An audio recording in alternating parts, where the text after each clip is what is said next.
Laugh in my face. Oh, I'm a failure because I haven't got a brain. Well, what would you do with a brain if you had one? Do? Why, if I had a brain, I could while away the hours, conferring with the flowers, consulting with the rain. And my head I'd be scratching while my thoughts were busy hatching if I only had a brain.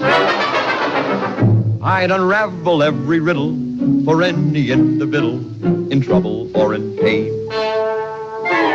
With the thoughts you'd be thinking you could be another Lincoln if you only had a brain. Oh, I could tell you why the ocean's near the shore. I could think of things I never thought before, and then I'd sit and think some more. I would not be just a nuffin', my head all full of stuffin', my heart all full of pain. I would dance and be merry, life would be a ding-a-dairy if I only had a brain. Wonderful. Why, if our scarecrow back in Kansas could do that, the crows would be scared to pieces. They would? Where's Kansas? That's where I live. And I want to get back there so badly, I'm going all the way to Emerald City to get the Wizard of Oz.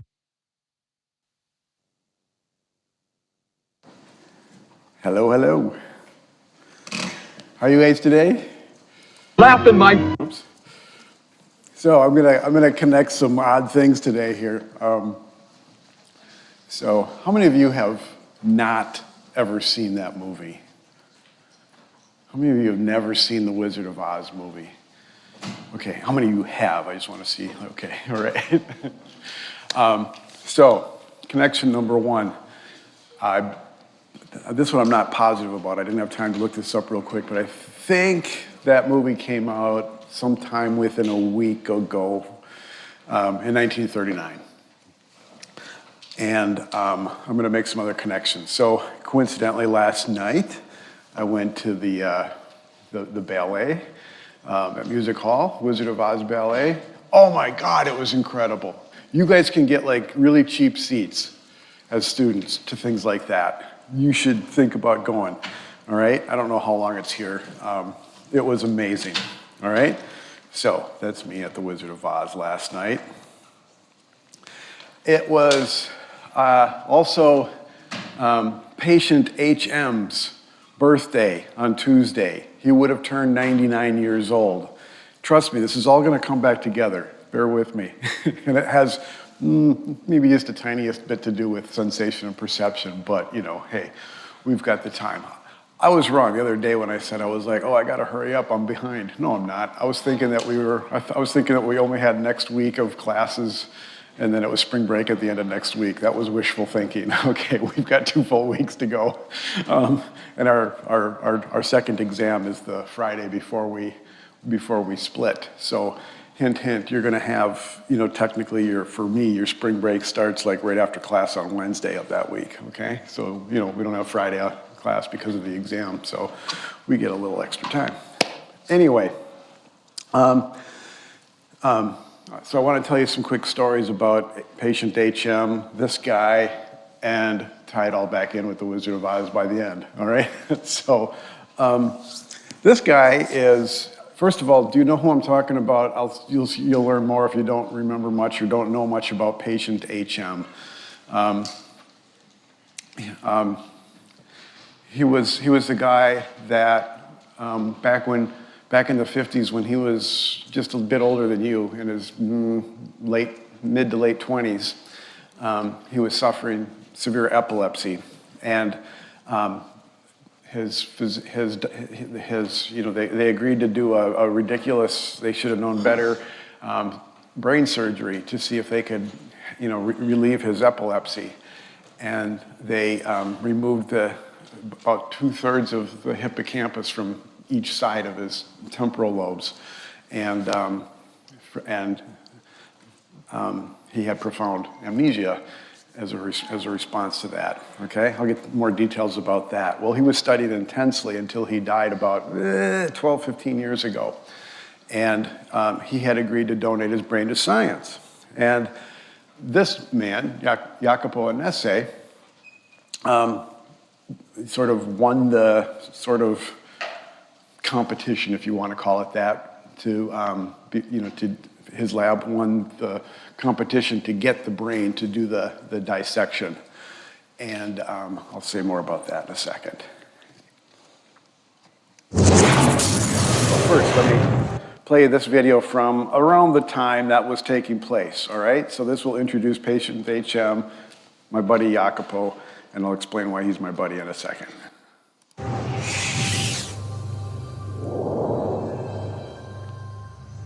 Picking people's brains is a good way to learn about their minds. So says neuroanatomist Jacopo Annese.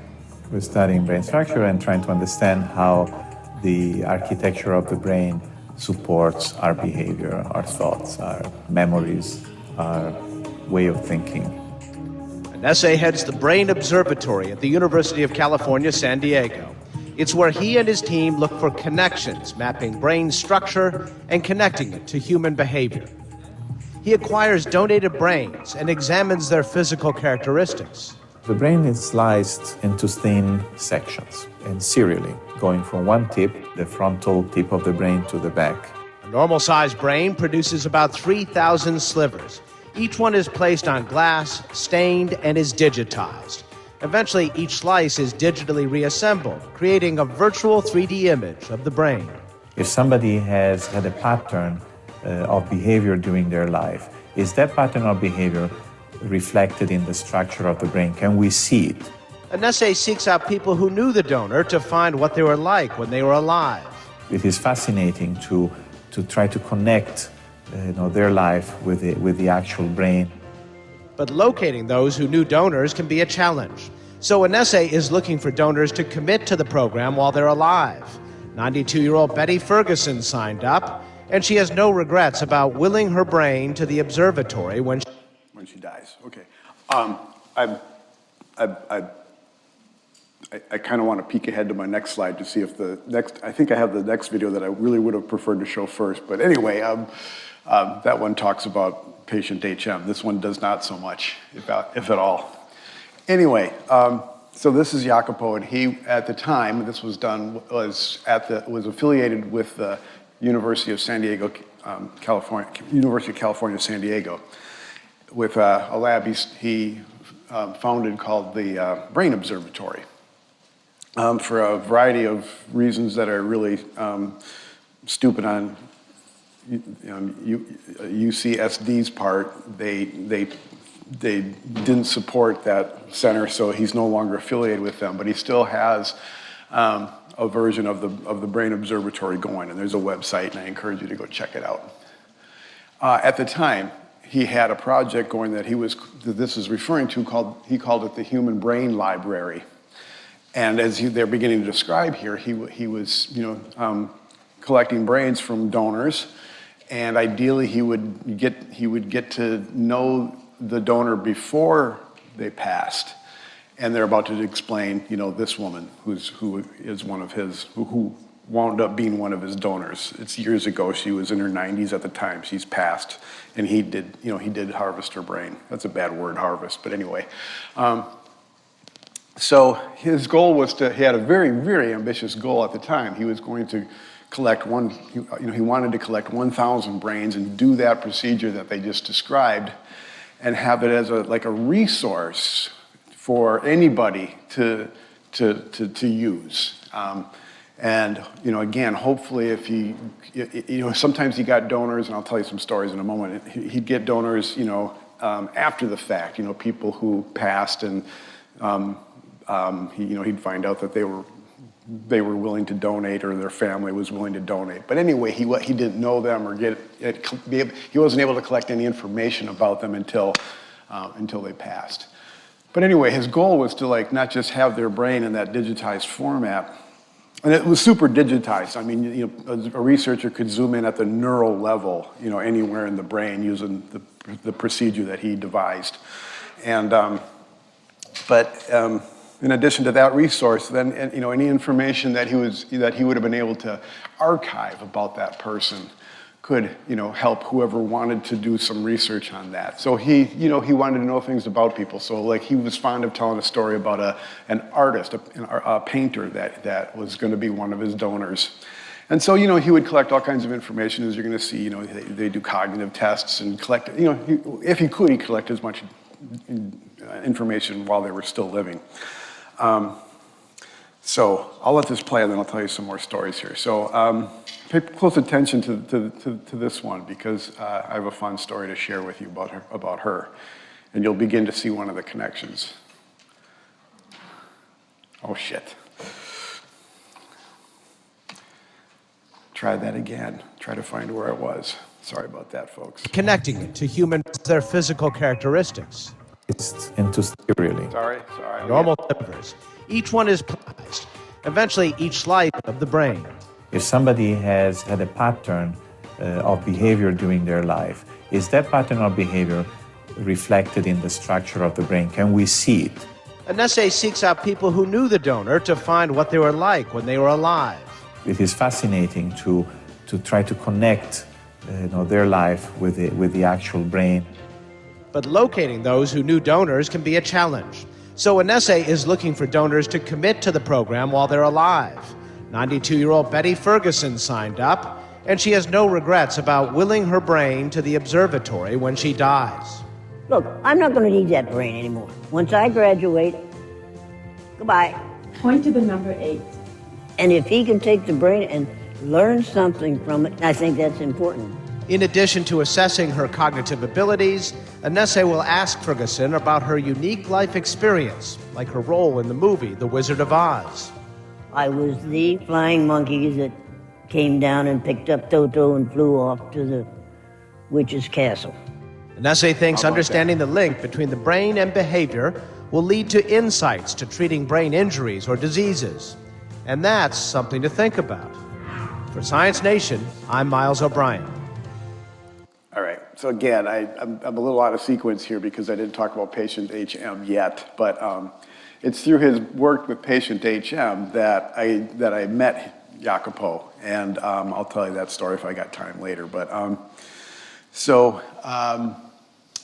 after I invited him to come out and talk to our students when I was at a university in Honolulu. And everybody likes to come to Hawaii, so he came out there and talked about the work that he did, and I'll hopefully get to that in a moment. And then he invited me to come to San Diego, and I got to tour his lab. And so one of the days that I was there, we were going to go get some lunch, and he was like, "Hey, do you mind if I stop at I think he called her a friend, at a friend's, he had a loaf of special bread that, he knew was her favorite from a bakery. He's like, I want to drop this off at her house. And I didn't know who it was going to be, but I had seen this video. And so like a half hour later, I was standing right there. And she was in that chair. And I was in her living room and talking to her. And I was like, I didn't know you. So yeah, she was, as a child actress, you can't quite see it. That's her as the flying monkey. You guys remember that? That was like, when you were a child, that was like the scariest scene of the whole movie, wasn't it? The flying monkeys coming in, wasn't that the scary part? And then she's the one that swoops down and grabs Toto. So I was, again, living in Hawaii at the time, and so Jacopo introduced me as such. And she said, and she was just as kind of gruff as she came across there. She was just kind of, and so I'm standing there, and and she says, years ago I went to Hawaii once. Didn't have a very good experience. As I was coming down the steps of the airplane, I tripped and I fell and I knocked my front teeth out. And I must have been going like this. Because she said, close your mouth. I was like, okay, yes, ma'am. So anyway, I got to meet Betty. So yes, she was 92 at the time, so she had a nice, rich life. So she passed. I got to show it to you. Take your army to the haunted forest and bring me that girl and her dog. Do what you like with the others, but I want her alive and unharmed. They'll give you no trouble, I promise you that. I've sent a little insect on ahead to take the fight out of them. Take special care of those ruby zippers. I want those most of all. Now fly! Fly!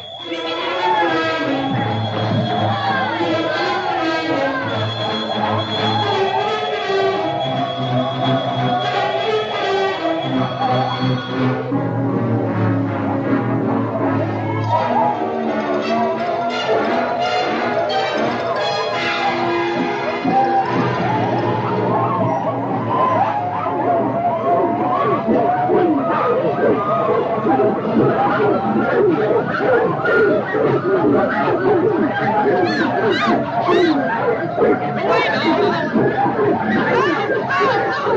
stop. That was so scary.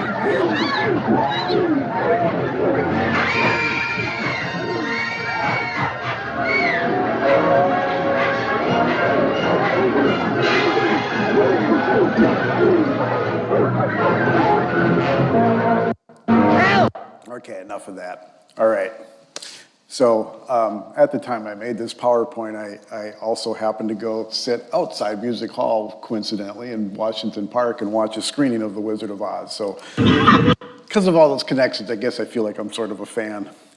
So I got to peek ahead and see what oh, that was it. All right, so I guess I made this assuming that I made this for a class that I had already introduced Jacopo and patient HM. So the biggest, well, part of the reason why I wanted to talk about it was because of all those connections, right? I went to see Wizard of Oz. The Wizard of Oz, debuted, this week, however many years ago. It's patient HM's birthday on Tuesday. All these things came together, and I wanted to share that with you. So another time, I'll tell you more about patient HM. There is, I forget exactly which chapter, just about every psychology class seems to touch upon patient HM. So we'll return to that another time, and I'll share with you more stories about Jacopo and that work that he did.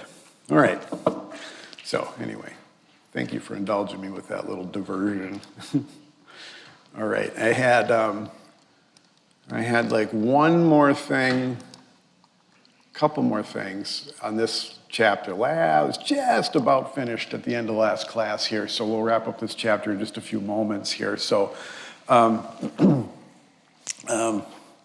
just going to point out what you already know here. We're talking about visual attention here, and so I'm going to remind you of something you clearly know, that your cell phones are really disruptive and distracting to you as driving. You've heard the statistics, I'm sure, that I hope you have, that distractions due to phones are causing more accidents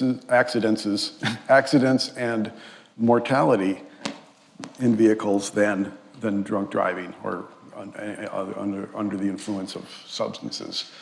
All right, so please take that to heart. I mean, and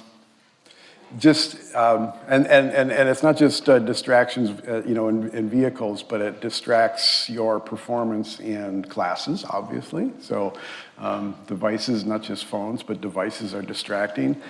The research is showing that just effing having the phone in the room, you don't even have to have it out in your hand, visible, or even in like a pocket or purse or something. If it's in the room you're in, your performance goes down on just about everything that you can measure. All right? So these things are odd in that sense, okay? We're thinking about them. If they're nearby, we're like, I wonder if I got a message. I wonder if I should, we're distracted by the mere presence. And of course, the more visible it is, obviously the more distracting it is. All right? So, stats like this. Okay, you already know that. So the last thing I want to talk about with this chapter is, disorders of attention. And we're just actually revisiting something that we've talked about, and I'm going to share with you, a case study that I've talked about. All right. So disorders of attention, spatial neglect, sometimes called visual neglect, if it refers to vision. All right, so we've learned by now, very deeply about the pathways, the where and how pathway up to the parietal cortex from visual cortex, and the ventral pathway down to temporal cortex for processing information about what objects are and so on. And we talked about disorders associated with each. So I want to just come back and revisit that, disorders of, particularly in parietal damage. All right, so here's the case study I've talked to you about, and here I'll show it to you. Okay, so this is one of my psych heroes, Dr. Ramachandran, from that video that we've already watched pieces from. Unlike Graham, Peggy Palmer has normal vision. She's not bad. She should be able to copy this star easily. I'll never get this star, I'm hopeless at this. But something odd is happening. One whole side of the star is missing. Peggy has a condition called visual neglect. Although her eyesight is fine, half of her visual world no longer seems to matter. 10 years ago, Peggy suffered a stroke in the parietal lobes of her brain. The parietal lobes are concerned mainly with creating a three-dimensional representation of the spatial layout of the world, allowing a person to walk around, to navigate, to avoid bumping into things. When the right parietal is damaged, the patient is unable to deal with the left side of the world. This condition has fascinated neurologists for more than a century because it reveals not only how the brain shapes the way we perceive space in the present, it even determines the spatial look of our memories. This became apparent when Peggy was asked to draw a daisy from memory. Right. A daisy it shall be. For neuropsychologist Peter Halligan, Peggy's drawings reveal exactly what's gone wrong. It's like a radar system, whereby the actual radar system on the left-hand side is no longer working well. If someone comes in on my left-hand side now, or I hear a sound, my eyes will immediately move to the left-hand side. That makes me, for evolutionary purposes, very aware of my environment. Because if I wasn't aware of those things, I'd have accidents. I'd get hurt, or I might get eaten by wild animals and whatever. Now, in Peggy's case, she will not attend to those things that we would normally be aware of. Peggy thinks she's drawn her daisies right, until it's pointed out to her. You've noticed that, have you? Oh, dear. So what Peggy's drawn for us is several nice daisies with the left side missing. Same with this one, and this one. And look at this one, this is a very good example. I've done it on all of them. Sorry. Which means that she's not only neglecting events in the world, but when she conjures up a mental image, she's ignoring the left side of that mental image. Well, I thought I was going all the way round, you see. And this shows you that this is not simply a sensory problem, but a problem of consciousness. I don't know.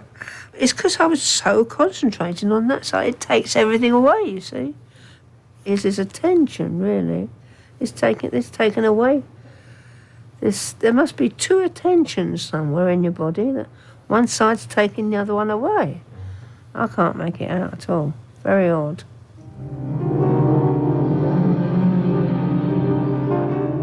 Peggy's one-sided daisies graphically reveal how damage to the visual centers can warp our consciousness of the world, and how complex the human visual system actually is.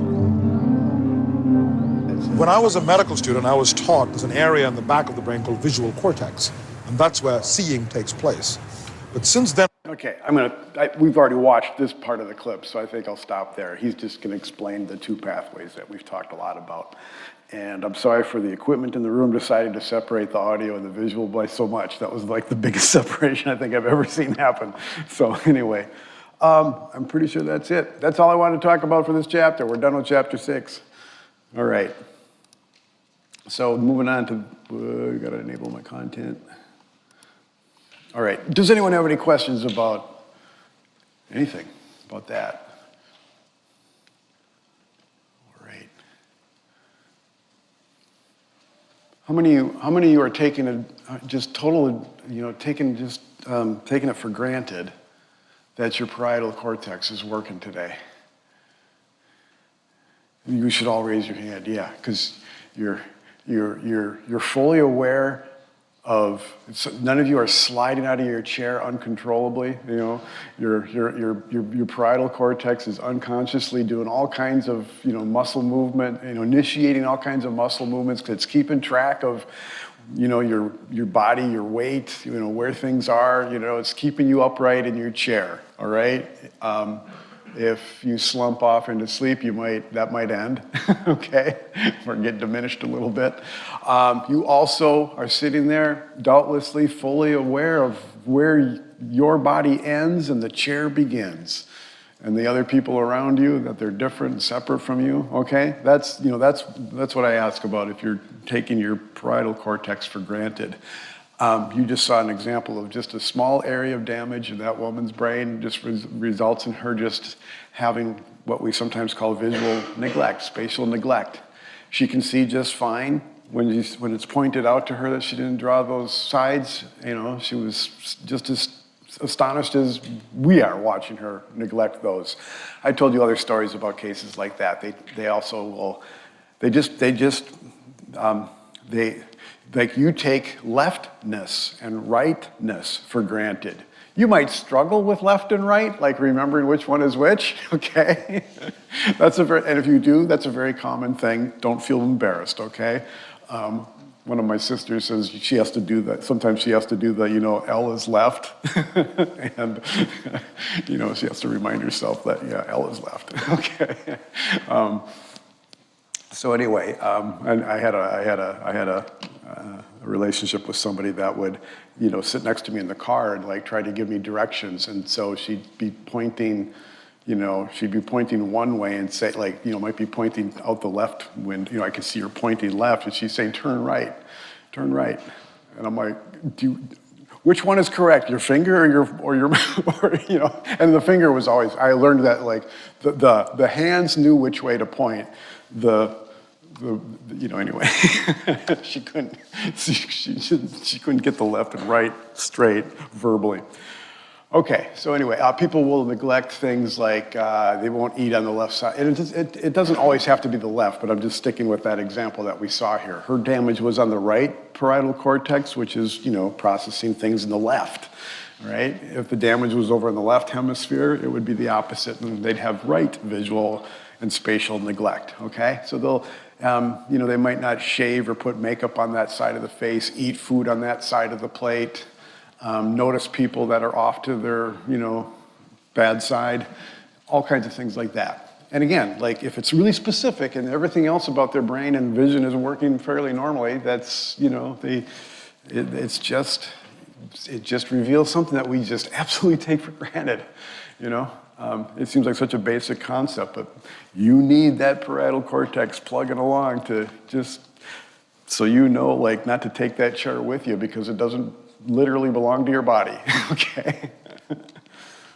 All right. So now we're gonna, you know, take that, go up a notch from, you know, okay, we just covered, had a whole chapter talking about visual attention and, you know, how that affects and benefits us. And now we're going to take it into, you know, taking action. How does vision help us in, you know, moving? All right? And I'll remind you for the millionth time that the reason you have a brain is to move. All right? And the reason you have eyes is to help you move. Those are the primary reasons why you have those, you know, that neural circuitry, evolutionarily speaking. Okay? So the two chapters tie in perfectly well together. So, we're going to be hearing a lot about this guy, J.J. Gibson, in this chapter. He's kind of the guru or the head honcho of the sensation perception world about the visual attention and how it helps us with navigating our three-dimensional worlds. All right, and I like this little, quote of his, all right? Perceiving is an achievement of the individual, not an appearance in the theater of, he says his, of consciousness. It is a keeping in touch with the world, an experiencing of things rather than of having experiences. What does that mean? Experiencing things rather than having experiences, all right? We are, it's not just a passive process. Vision, even just sitting down and watching the world move around you, is not just a passive process where you're having experiences, you're experiencing things. Little subtle difference there. okay? So, we're going to be looking at, how we, interact, literally interact when we're moving, but also just interact stationarily with a moving world, all right? So, Gibson felt like that too much of the, this is years ago now, so it was early, it was late, long ago as the 50s, he was, we've talked about the history of sensation perception, especially, I talked about Wundt and those early days of structuralists and functionalists and how, it was pretty boring stuff, okay? And even at this time, Gibson was like, "This is still too artificial. We're not. We're strapping things in stationary. We're looking at cats. Embedded in. And having things flashed on screens with their heads literally embedded and not able to move. And we're, telling people to stare at screens and not move their eyes. And it was too artificial. And the studies weren't about people moving in their worlds. Okay." So it lacked what we call in research parlance ecological validity, real world validity. These studies just they're interesting, but do they really, really apply to like what goes on out here in the real world? All right. So his research and philosophy about this led to a big shift in sensation perception research and made it much more hands-on and real world. All right. Okay.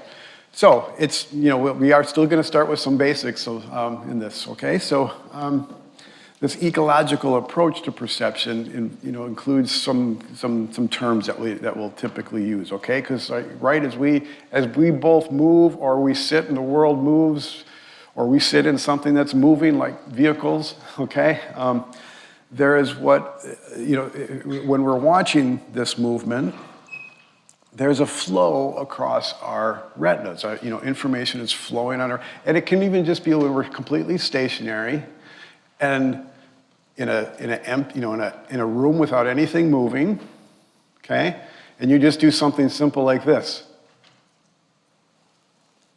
All right, you just move your head, or even just if you can see my eyes, you don't have to move your whole body, just move your eyes. Okay, like even when you're just stationary, looking at stationary things.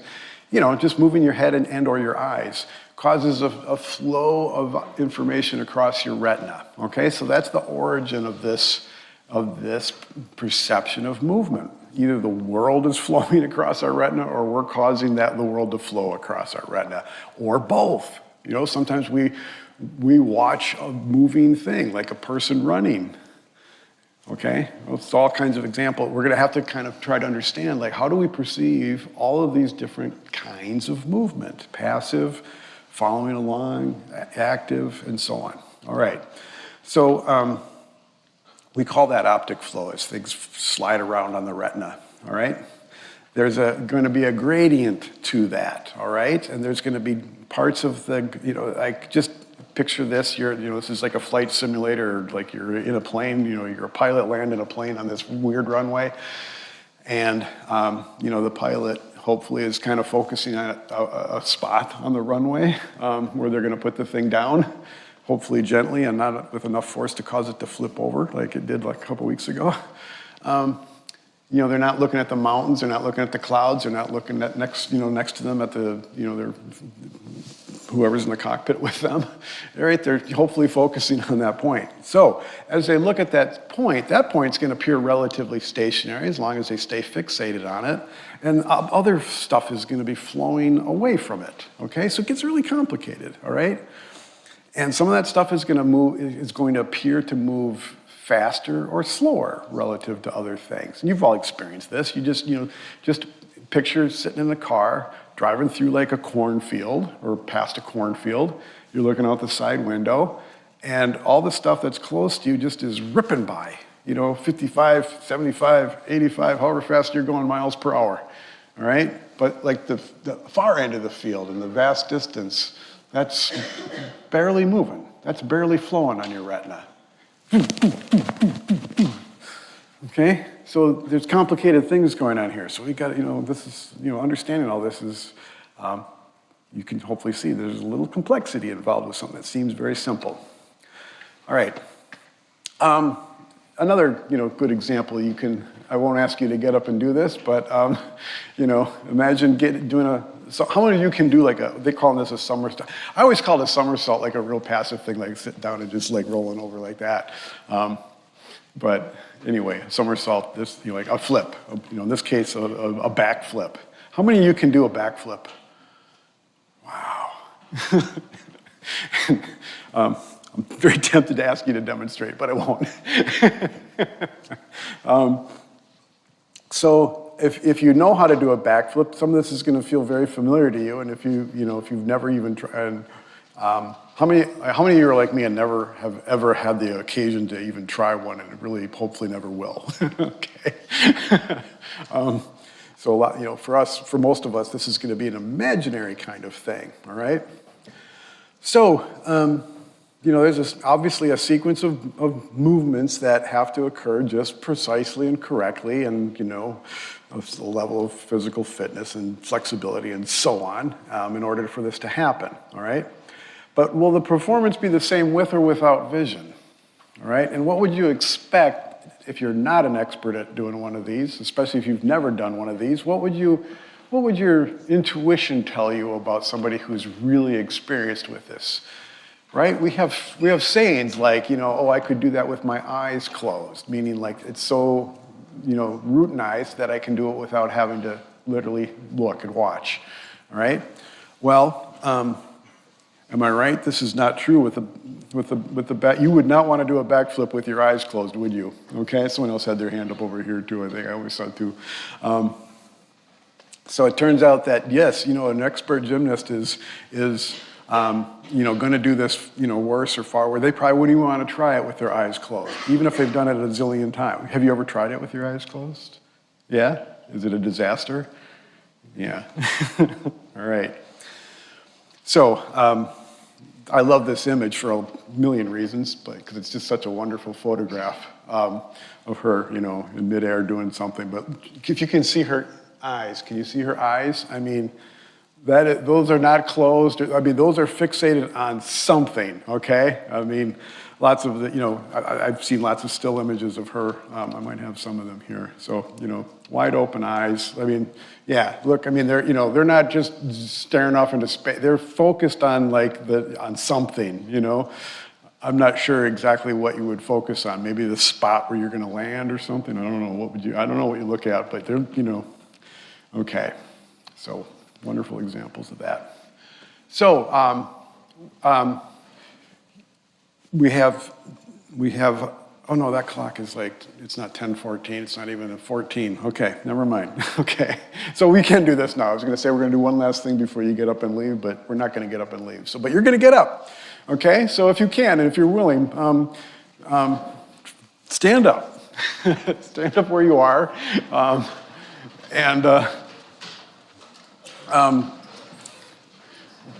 we're going to do some ballet here today, all right? So some ballet and some gymnastics here. So ideally, if you're near somebody that you can kind of hold on to, it would be a good idea to not necessarily hold on to that person, but you can watch somebody. And so don't let the person next to you fall. Maybe you could take turns if you're near somebody and do this. So you can all do this part right now, probably. Okay. So again, if you're able and willing to do this, I mean, just take one foot, whichever one you want, and just stand on one foot. Okay. I had to hold on. All right. And how long can you balance on one foot? All right. With your eye, you have your eyes open, presumably. All right. So put it down, rest. Maybe try the other foot. Okay. Now be very, very careful doing this. Okay. Be very, very careful if you're alone. Close your eyes and stand on one foot. And how does that compare with a moment ago when you had your eyes open? Oh, I can see the results. I'm seeing all kinds of wiggly movement, okay? So I knew that would happen. All right. The more complicated, movement I could ask you to do. That's as complicated as a movement I'm going to ask you to do. I'm not going to ask you to do a pirouette or a, Okay. But let's try this. Okay. So let's Even try it first. I don't have all the instructions on the screen. So first try it with your eyes open. So get back on one foot and count backward. Count backwards from 100 by sevens. As rapidly and quickly as you can. Okay? 100, 93, 80 something, 70 something. Okay? Now, if you're really willing to, close your eyes, stand on one foot, and try counting backwards by sevens. So now, that task is going to be like totally disruptive. I mean, having your eyes closed was disruptive enough. And now doing a mental task that's really challenging at the same time, even with your eyes open, was hard enough. Okay. All right. So I should just leave you standing for the rest of class. That's all I was going to talk about. Okay, enjoy this little clip having to do with what we just talked about. How you doing? If that reminded you of drunk driving tests, okay. well, check this out. I'm not so good because you were weaving all over the road there. Well, can we get one thing straight? I have not been drinking. Okay. And right hand to the nose. Yeah. With the left hand. All right. And back out. I need you to recite the alphabet from Z to A backwards as fast as you can. From Can you Z do to that A? for me? Yeah. Sure. Backwards. Z, Y, X, W, V, U, T, S, R, Q, P, O, N, M, L, K, J, I, H, G, F, E, D, C, B, A. All right. It's remarkable. I've actually never seen anybody do that. Oh, my bladder's Heel to toe. full. I'm not worried about your bladder right now. Sure. Okay. 10. All right. All right. Well, you got pretty good balance there. Thank you. I want you to step, bump, step, bump, bump, step, bump, step, bump, bump. 5, 6, 7, 8. Step, bump, step, bump, bump, step, bump, step, bump, bump. Pas de bourrée, kickball change, step, clap. Okay. 5, 6, 7, 8. You know what would be good is if you hitch kicked and then you kind of did that and then a barrel turn and then ha! You know? That was good. That would be. That was really good. You a dancer? No, not I'm just drunk. Up against the vehicle right now, sir. You're going to jail. Okay. So I had another clip that I could have shown you, but anyway, there's another classic one from a movie that I love to show, but I withheld. All right, so let's take this up now and start talking about some of those different contexts of movement that I talked about. So these are really clever, these are really neat studies. I think you'll enjoy these, all right? So again, using that, that Gibson-inspired, ecological, real kind of, context and things like that. They did some really clever studies using, interesting hardware. All right, so they took, young children, 13 to 16-month-old children, and put them in and placed them in a swinging room that you'll see examples of in just a moment. All right, so in this room, they're standing on a roof, like a floor that can be stationary, but they can move the walls independently of the floor, or they could move the floor independently of the walls because it's on wheels or something like that. The walls will stay stationary, or you can do combinations that really yuts things up by having the floor move in one direction and the walls move the other or something like that to exaggerate or negate the movement, right? You could have the floor slide backwards, but the walls are slide backwards, so the net result is going to, your body will feel movement, but you won't see movement, okay? Stuff like that. So they can manipulate all kinds of examples of movement matching or conflicting with or negating or enhancing and so on. So lots of options there. And then they can just simply observe how children or adults behave in this, all right? So You'll see examples of this. These words are, abstract. So the children sway back and forth in response to some of these patterns, okay? And adults will show the same, responses, okay? But we'll see some differences here in just a second here. So I could have had this up here, right? So the floor is independent of the room. The room's kind of hanging there, and you can have it stationary or move in conjunction or conflicting and so on, okay?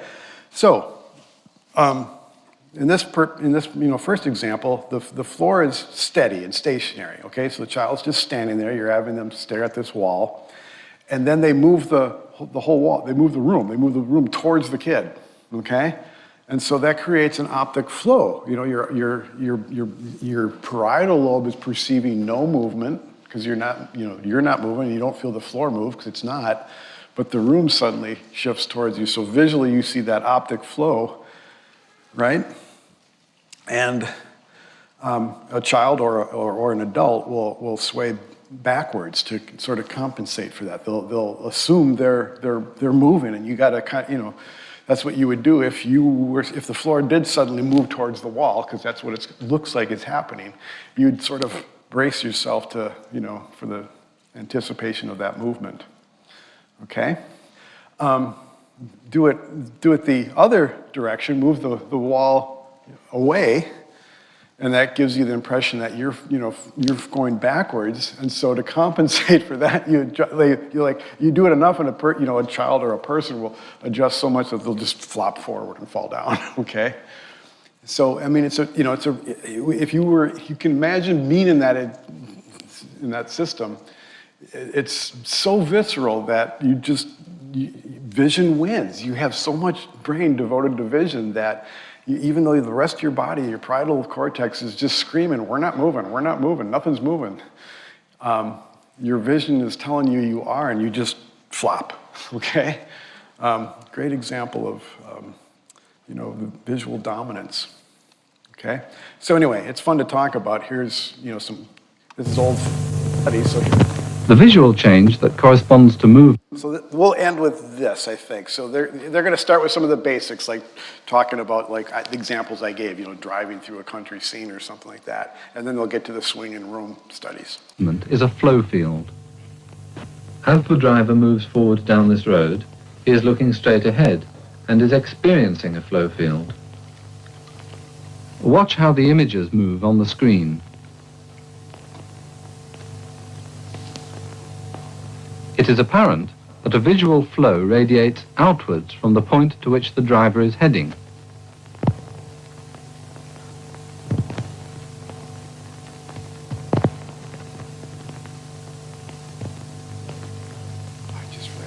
The flow is slow in the center and becomes faster and faster near the edges of his visual field.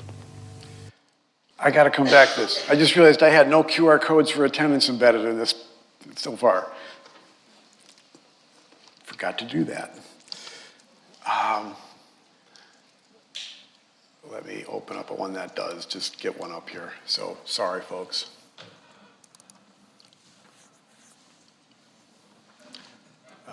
There. Here. Let's have that up for a second here. Get your phones out. Whoops, shit. Okay. So scan my thing, and God, I hope I deleted the data from Wednesday. If I didn't delete the data, you're not going to be able to take it. Does anybody run into a situation where it says you can't take it? Good, then I deleted the data. Okay.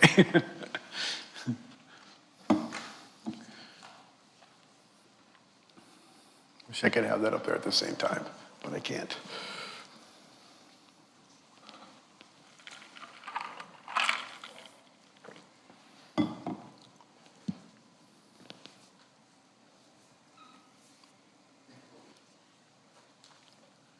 All right, does anybody still need the code up? All good? Let's go back then. Apologies.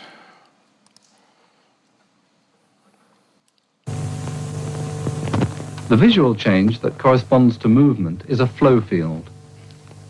As the driver moves forward down this road, he is looking straight ahead and is experiencing a flow field. Watch how the images move on the screen. It is apparent that a visual flow radiates outwards from the point to which the driver is heading.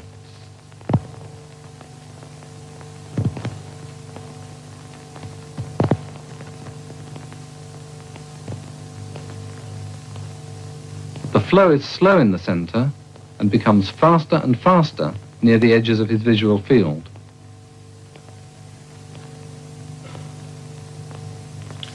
To understand how this flow field is generated, consider a simplified case, an eye moving through a field of fixed points. I'm going to skip this part. In this diagram, only rays to the lens. So let's jump to the room studies. Okay, right about there. At all of a subject relative to his environment generates an optic flow. So now let us turn to a simple experiment and see if we can discover how important this optic flow is for the subject in actually determining his sense of movement. A subject is asked to stand on a trolley inside an experimental room. The room is suspended so that it can be moved relative to the stationary subject, or the room and the subject on the trolley can be linked together when they will move as a single unit. Or the trolley with the subject on it can be moved independently within the room. To return to our experiment, the trolley is made in such a way that the subject's view is limited so that she cannot see the floor. And as the trolley is moved backwards and forwards within the room, this is what she sees and feels. I'm moving forwards and backwards, now forwards, backwards. The subject maintains an easy balance and reports her movements quickly and accurately. So it is true to say that visual plus mechanical inputs give accurate perception. Now let us blindfold her.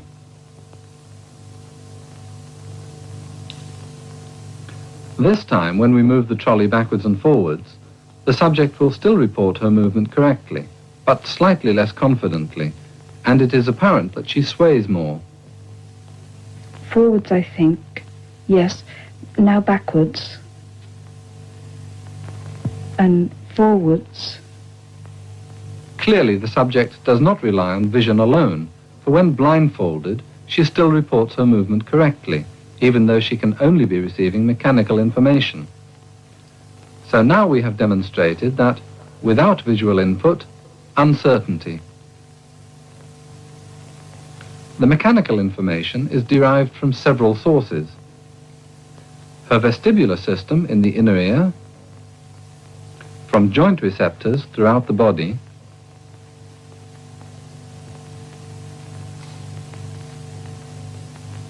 and from changing pressures on the feet. All these are mechanical receptors, for they respond to forces only. This raises the question, is the subject more influenced by visual or mechanical information? Confusion over relative movement is a common experience. So can we design a laboratory experiment that in a similar way puts visual information for movement in conflict with mechanical? We have already seen that movement through the environment generates an optic flow. But the same happens if we move the environment past the subject. So, let us go back to the experimental room. The subject is now standing on a stationary trolley and is asked to report how she feels that she is moving. When the room itself is moved, in spite of the fact that she receives no mechanical stimuli, she reports that she is moving. Now backwards and forwards, backwards and forwards. In fact, her body sways with the room. Vision is clearly dominating. But now let us link trolley and room together. And again, ask the subject to report what is happening to her. I'm quite still. Are you sure? Yes, I'm quite sure. The subject appears quite unaware of her own movement relative to the real world. That's freaky. They're like sitting there going like this, like, I'm not moving. Are you still sure? Now you're moving backwards, forwards, backwards, and now forwards. And from the subject's point of view, this is very apparent. For as the room and the subject are moving together, the subject sees herself as stationary, even though the movement of the trolley makes her sway slightly. She sees the person standing on the floor as moving, because relative to the room and herself, he is moving. Once again, vision appears to dominate.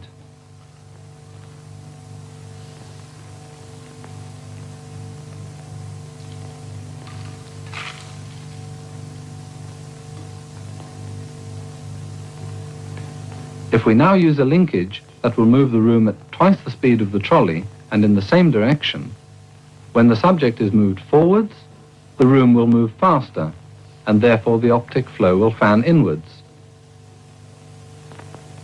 To understand this, let us superimpose a trolley, grey, on our earlier optic flow diagram. As the trolley moves, the room will move faster, but in the same direction.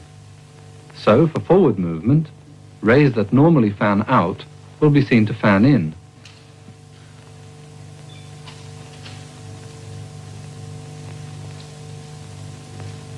Remember, as the rays fan in, the perceived movement is backwards, or as the rays fan out, perceived movement is forwards.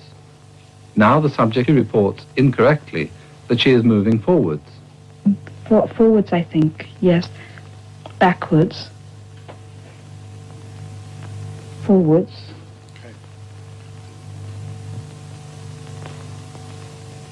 We didn't get to the parts where the kids fall down. In these experiments, we have demonstrated that in the experience... I'm all out of time. We don't have time to watch the kids falling on their faces, so.